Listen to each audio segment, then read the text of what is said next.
Israel's northern border is a land of stark contradiction. Where flourishing farming communities once stood, the escalating tensions with Hezbollah has forced most of the population to be displaced. While the world's eyes fixate on the war raging in the south of the country, the north is bracing for what could be a similarly dark fate.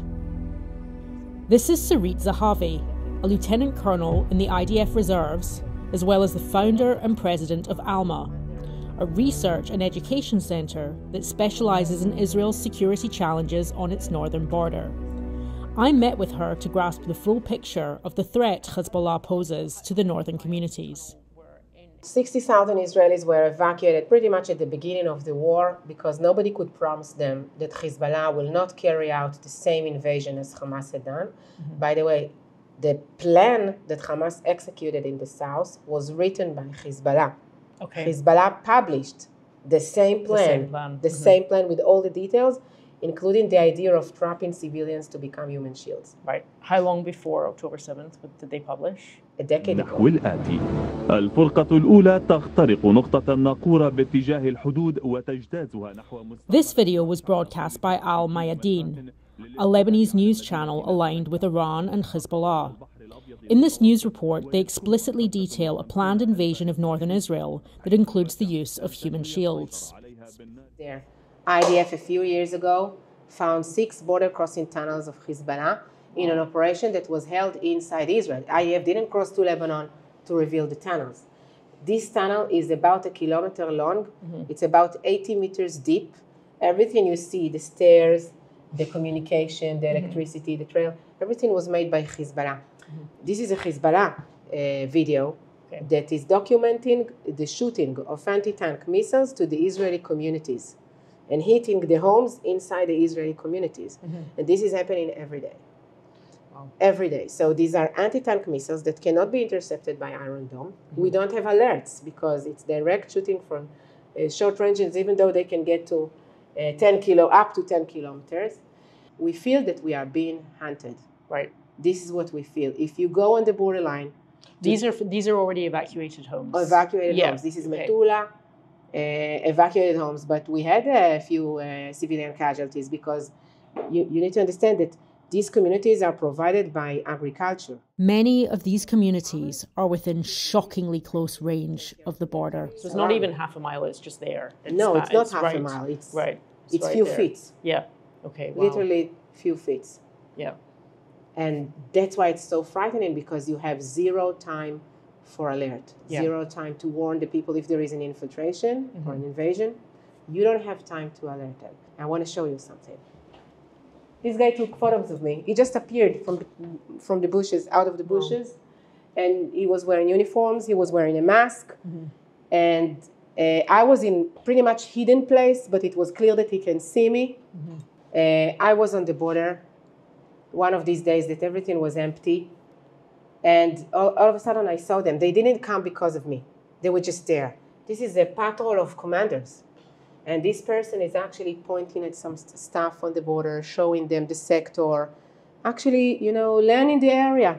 After I went back from this tour, I called my staff and I told them, each time they are coming with a camera, one day they will come with the anti-tank. Yeah. A short walk from the Alma Centre, Sarit puts in perspective just how close these communities are to the border. You see the zigzag road over there? Yeah. So that's the border. It's not a road, actually it's the wall. Okay. This place is unique because, and today the visibility is so amazing. Actually the border goes all along the horizon line, on the ridge, on the farthest ridge. But over there, next to the zigzag road, what you see is that the border goes down. Right. And then it goes up with the zigzag road. So everything that is left to the zigzag road is Israeli. 600 crossings of the blue line into Israel in 4 months. Wow. Now it's not immigration. It's not that. It's people that came, crossed and went back. Crossed and went. What's the meaning of that? The meaning of that is to try to find the weak spots on the border and to prepare for an invasion. This is exactly what Hamas had done in Gaza. Yeah. When I saw this number, I was amazed. This is a very high number. Yeah. Quiet.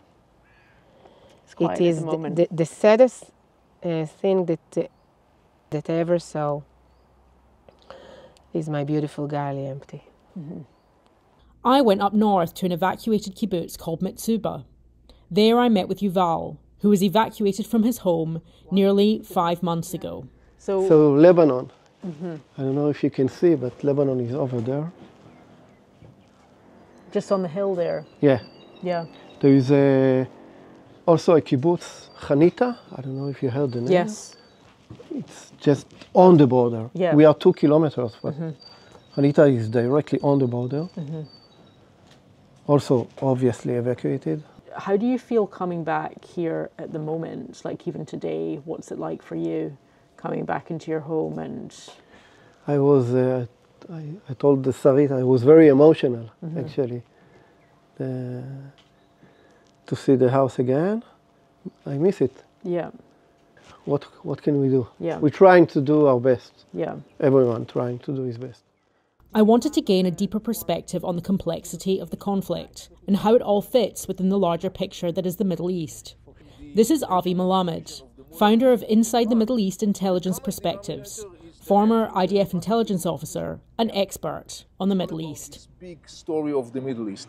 Israel is used as a pawn by both factors, meaning by the mullah regime in Tehran, as well as by Islamic factors in the Arab world in the context of their inner political power struggle regarding the question of national status. We drove to the far reaches of Israel's Upper Galilee region, to a kibbutz situated not more than a mile from the Lebanese border. The cheers and laughter from children that once made up the soundtrack of life at kibbutz Dafna have fallen silent, as all of the kibbutz's residents have been evacuated. The playgrounds are quiet, the markets are shuttered, and areas of the kibbutz are now off limits as they are within target range of Hezbollah. This is Arik. He is community leader at kibbutz Dafna, as well as a retired IDF officer of 25 years. אז אמרנו בעצם ש-600 תושבים התפנו לאותם בתי מלון, ואנחנו בהתחלה כולם העריכו שזה עניין של, לא יודע, כמה ימים, אולי כמה שבועות. אף אחד לא דמיין שאנחנו נהיה היום 4 חודשים אחרי הפינוי, כשלא רואים את הסוף, ואף אחד לא יודע בכלל מתי חוזרים, אם חוזרים ולאיזה מציאות חוזרים. The yellow building is the swimming pool of the kibbutz. Okay. It used to be once a movie theater. Oh wow. You can't go beyond that yellow building, because once you go beyond it, you're standing right in a front line in front of Hezbollah's. Wow. And you could be hit by anti-tank missiles or whatever they're going to shoot.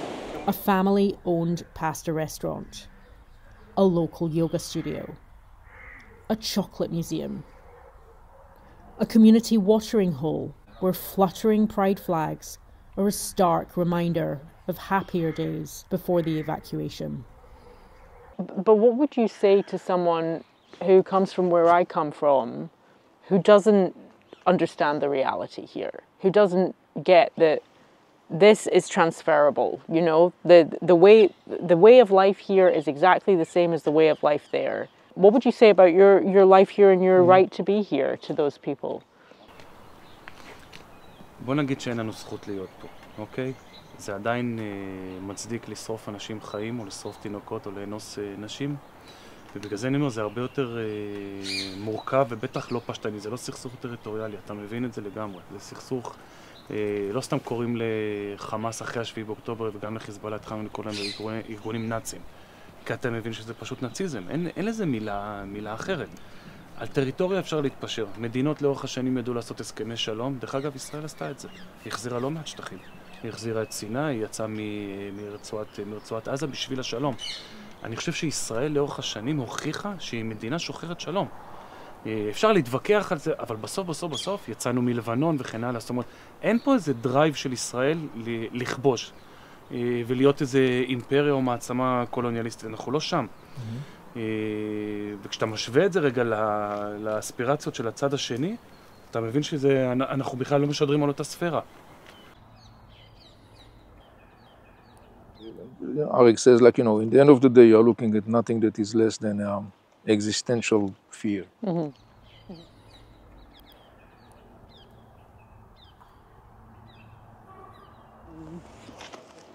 Yeah, I have 3 sons. One is 13, one is 17 in his 12th grade, and one is 19 and a half. Is he serving? He's supposed to on April. He did like a national service. Okay. Working with horses and dogs. And his bosses were recruited. Right. Recruited just into 7th of October, and he should go to the army at April. How do you feel about that? If you ask me about like the most difficult thing, beside not coming back here, is that point. You saw anything of the news reports from October 7th? What did you see when you looked at the kibbutz, the videos from? Did you recognize? What did it feel like for you watching that? I hardly watched. It was very hard for me. And even now when I see all interviews,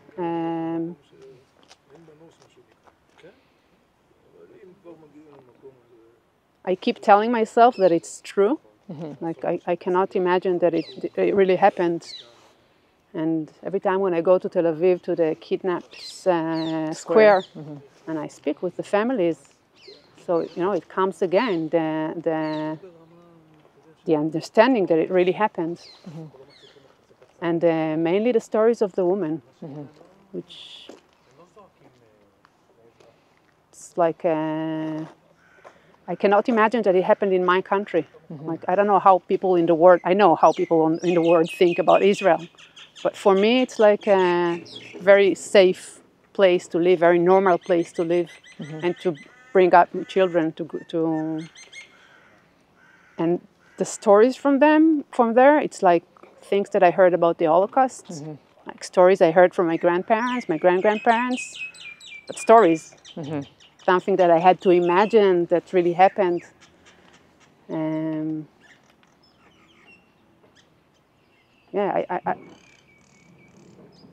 still have to tell myself again and again that it really happened, that it's not a story. Yeah. And that it could have happened to me, and to my kids, and to my families. That's why I told you before, I might be evacuated to I'm not in my house, but we're alive. My children are alive, my families are alive.